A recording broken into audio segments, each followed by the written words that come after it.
Alright, well, it's a new day. Day 2.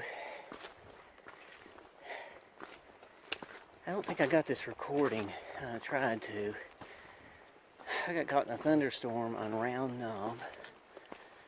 There were a lot of people out there too, and we were all kind of scurrying to get off that knob, or that bald. Maybe it was around the bald. By the way, I had the name of that shelter wrong.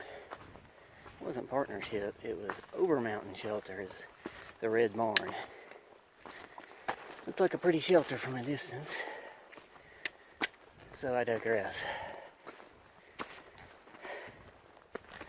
So after get a relentless pounding from the thunderstorm, getting off, going over Roan Knob, I guess it was Roan Knob, Carver's Gap, finally got back in the woods, which was a relief, although I don't know if it helps that much. And well, it was still pouring when I got to Roan Knob Shelter at about 4. That was a little over 17 miles that day, and I know over 3,000 feet of elevation gain. So I called it a night, along with quite a few other people. That it is not a nice shelter either. But I tell you what, everything looks great when it's relatively dry.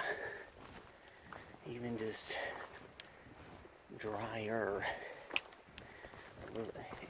If it's not sopping wet, it looks great, I'll put it that way.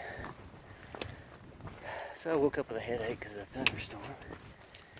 But the best thing I found to do is just get out and start hiking again. And so I got up and ate breakfast and hit the trail. There was 2 through hikers staying. Let's see. Here's another signage. And a few, one I will call a long section hiker, a mother and daughter team that I may see again. They're headed to Clingman's Dome from here. I'm impressed. And they seemed to well knowing what they were doing too. They were in the groove. I'm still getting used to it out here. I wish I got video of that thunderstorm, but I think I was trying to move, and I don't think I pressed the button. So today,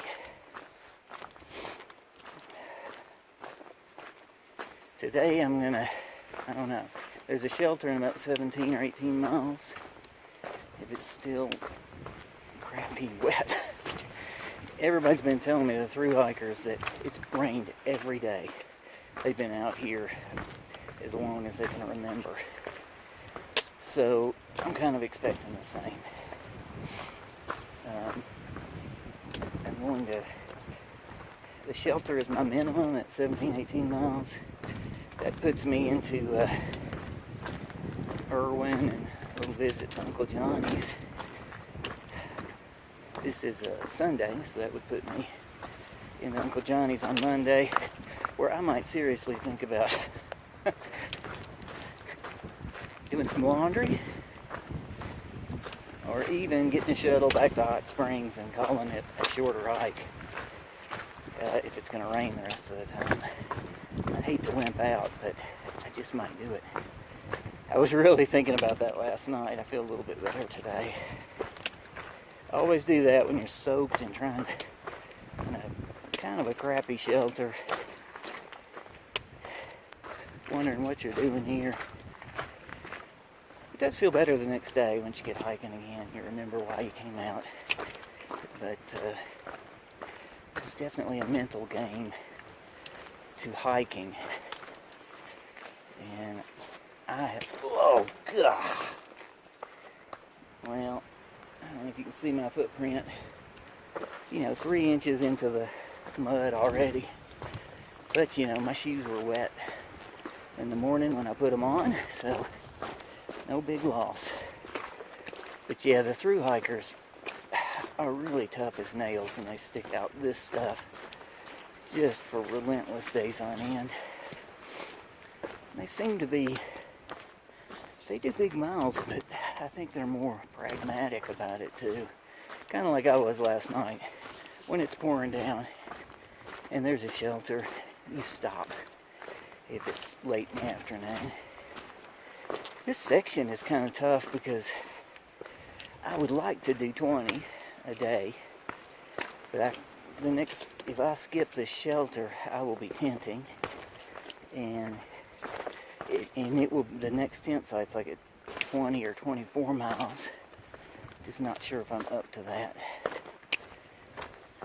It's 35 into Irwin from the shelter I was at. So anyway, those are my thoughts for the day. I have another, probably no views today is my guess. I know there's one big climb up something Unaka mountain, maybe 1,000 feet. Not too big, but it's a climb at 1,000. And I don't know, I almost expect a thunderstorm. That will be in the afternoon likely, and you know, you're up here in the clouds.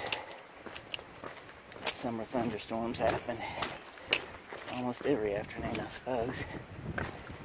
But it's better than being hot. If I was sitting here, if it was 90 degrees, I would definitely be calling it quits because I can't deal with 90-degree heat. Well, for the moment, I'll sign off. I know I've just been rambling down the trail, and hopefully I find something interesting and stop in. I think one of the tent sites might be Beauty Spot, and it'd be nice if I got a view from a place called Beauty Spot, but I'm not counting on it.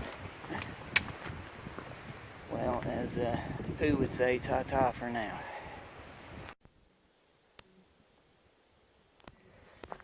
Okay, so just paused for a second because I've been seeing these tracks. I thought I'd see if I can get a good video of one of them.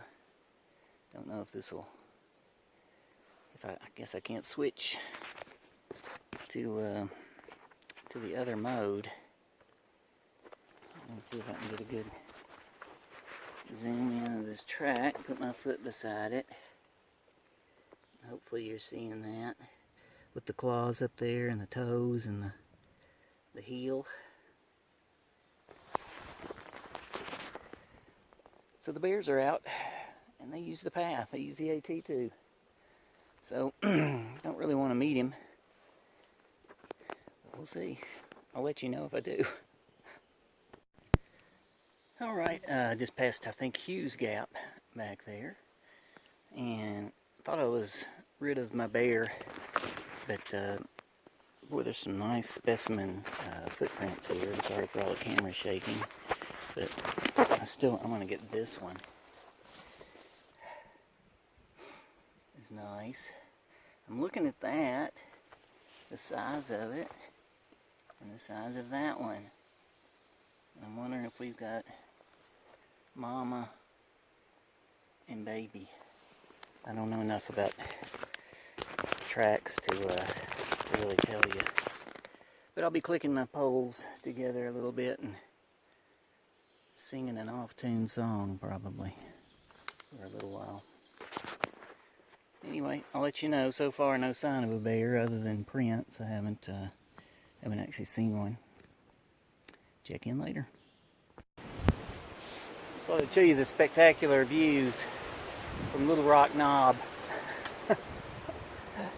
Hiking in the clouds is pretty much probably going to be the name of this video series here, this hike.